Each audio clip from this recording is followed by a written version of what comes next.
desde la sede del Congreso Nacional en la capital, en el Palacio precisamente, que está acá en calle Morandé con compañía y junto, por cierto, a la cámara siempre de Claudio Quijada. Los saludamos y los dejamos invitados a que compartan con nosotros algunas reflexiones del actual escenario político actual y por supuesto pueden hacerlo también mediante nuestras redes sociales. A mis espaldas, como les decía, el Palacio del Ex Congreso Nacional, sede legislativa en la capital, el cual, por ejemplo, si ustedes, para ponerlo un poco en contexto en algunas horas, va a ser testigo de la presencia de los candidatos a la presidencia de la República a propósito del debate de la Archi. Aún ahora de las repercusiones que van a traer precisamente,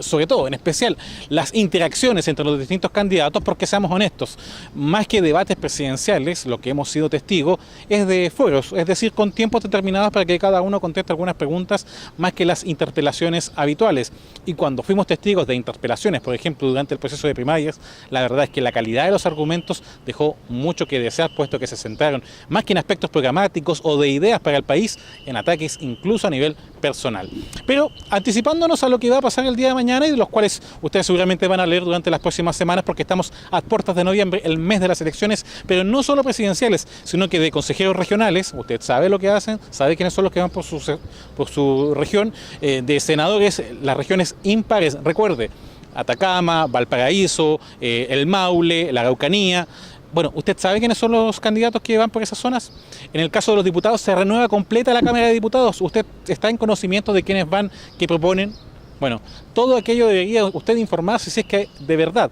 quiere hacer uso del empoderamiento que le otorga los actuales límites democráticos de nuestro país y no solo quejarse, como a veces ocurre, mediante redes sociales y ser un demócrata de redes sociales, como les decía, de escritorio. Lo que es cierto es que, adelantándonos a lo que va a pasar el día de mañana, ya en unas próximas horas, porque estamos grabando este programa para que ustedes lo vean en los próximos días, las propuestas seguramente van a primar en cuanto a lo que son algunos aspectos centrales. Por ejemplo, el tema de la infancia, lo que está pasando a medidas por ejemplo, con proyectos como la Subsecretaría de la Niñez, el Defensor del Niño, pero sobre todo lo que tiene que ver con la reinserción social juvenil en las últimas semanas, donde ha sido característica, lamentablemente, ha sido muy difundida algunos actos vandálicos, violentos, delictuales, protagonizados por menores de edad, quienes no han trepidado en hacer uso de la violencia cuando se trata de intimidar a algunas personas para sustraer algún bien o algún portonazo, como está tan de moda por estos días. Lo cierto es que esto puede ser parte de la agenda del día de mañana ya para el debate presidencial. También el tema de la gratuidad de la educación, algo que está en pleno debate en el Congreso Nacional. Y si hablamos de cosas que están en debate, usted, para interiorizarlo, para ponerlo también al corriente, va a salir como ley ya dentro de las próximas semanas, una vez que concluya su debate, el fortalecimiento del CERNAC, este empoderamiento que se va a dar a esta institución de derechos del consumidor para precisamente poner las condiciones para que todos puedan contar con un órgano que los defienda con uñas y dientes, no como se decía antiguamente, que no tenía herramientas el CERNAC para poder brindar garantías a los consumidores respecto de sus derechos. Bueno, aquello pasa. Sin embargo, como se empodera tanto al director del CERNAC y no a un consejo normativo como se estipulaba en un comienzo, ya la derecha ha anunciado que irá al Tribunal Constitucional, así que no sería nada raro que yo también diera que hablar durante las próximas semanas y centrara la atención de medios de comunicación, quizás no al nivel del aborto en 3 causales, pero sí de los medios de comunicación en cuanto a la atención de lo que pueda pasar con este proyecto. Y si hablamos de aborto en 3 causales, claro, la derecha quiere borrar una de las causales, ya prácticamente dando por hecho que en el próximo gobierno serán ellos quienes estén como parte oficialista. Veamos qué pasará con aquello. También a propósito de sondeos y de radios y de lo que tenemos a mis espaldas, sería interesante hacer una reflexión, quizás en casa del reo Cuchillo de Palo. ¿Por qué? Porque este debate lo organiza la Asociación Radial de Radiodifusores de Chile, la ARCHI. Pero lo cierto es que hace mucho tiempo que hemos venido planteando, a través de distintas plataformas, el hecho de que la radio en Chile no se ha modernizado. Luis Pardo, ex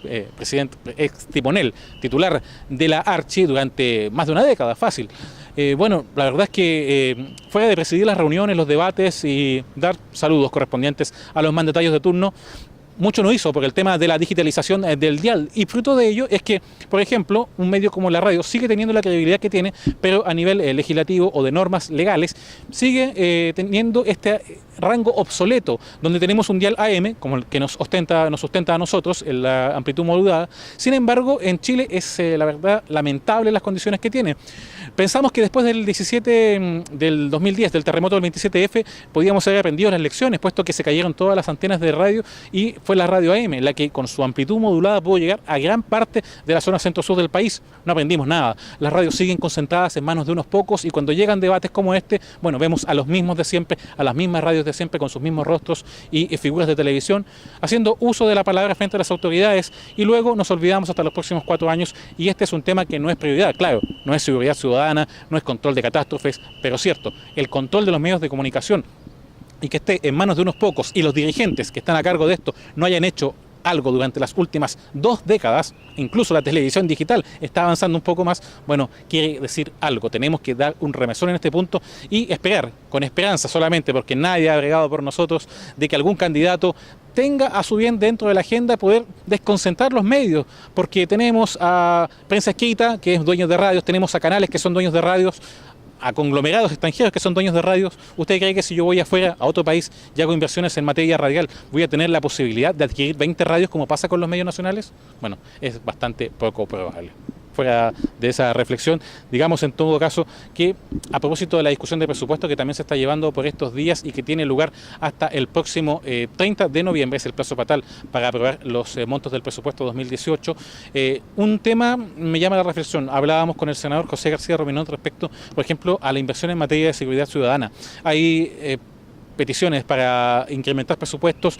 tenemos 2 nuevos ministerios, de las culturas, las artes y el patrimonio, se viene el Ministerio de la Ciencia y la Tecnología, Sebastián Piñera, por ejemplo, dentro de su programa, otro de los... Alejandro Navarro hace lo propio con el mar, Sebastián Piñera hace lo propio con el Ministerio de la Familia que está anunciando, todos piden montos, pero el senador José García Rominot me acuerdo que me decía, no importa, es importante el monto, por supuesto, Hacienda siempre tiene conflicto con las demás carteras debido a esto, pero más allá del monto, es importante también saber cómo se utilizan esos montos. Ayer en una comisión de presupuesto hablaban respecto a los temas de los gastos reservados, el senador Alejandro Guiller, candidato presidencial, también habla sobre el punto de derogar la ley reservada del cobre, que ya no tiene el carácter reservado, recordemos, pero lo cierto es que quizás debíamos hacer la reflexión que no basta solo con pedir fondos a propósito de que en los últimos años no hemos tenido tantas protestas a nivel estudiantil, algo que sí podría cambiar a partir del cambio de la administración presidencial, pero importa quizás mucho más cómo se gastan estos fondos, con qué criterio, con qué necesidad social. Algo que, por ejemplo, pasa a nivel de transportes a lo largo del país. Las regiones ven como en Chile se gastan millones de dólares en Santiago solamente y en regiones no se invierte como debía a nivel de transporte, de implementación de áreas verdes, entre otros, porque no es rentable socialmente en muchos casos, por ejemplo, a nivel de transporte, pero la rentabilidad no solamente tiene que estar enfocada en materia económica, sino que también de tipo social. Son muchas las reflexiones, si yo les dijera la cantidad de cosas que tengo para apuntar y decirles, pero es importante que ustedes también puedan opinar junto a nosotros, no solo a propósito de esto que tengo a mis espaldas, que es la antesala ya de un nuevo debate presidencial, de los últimos dentro de lo que son las próximas elecciones presidenciales, de diputados, de algunos senadores de las regiones impares, recuerden, y de consejeros regionales, sino que también que haga la reflexión usted cómo puede aportar y no quedarse en la casa, no ser un activista, un demócrata, pero de escritorio, sino que vaya también a las urnas y se informe, por ejemplo, con cosas básicas, si es vocal, por ejemplo, y le va a tocar participar activamente de las próximas elecciones. Ojalá tuviéramos, entre paréntesis, sondeos, no solo a nivel presidencial, que son bastante manejables aquellas encuestas, sino que también a nivel parlamentario, local, empoderar a la gente, que no necesariamente tenga que estar las calles tapizadas de letreros para que sepa cuáles son sus candidatos. Reflexiones al cierre entonces de esta nueva tribuna parlamentaria que, como siempre, junto a la cámara de Claudio Quijada llevamos hasta ustedes desde acá, desde la sede del Poder Legislativo en Santiago.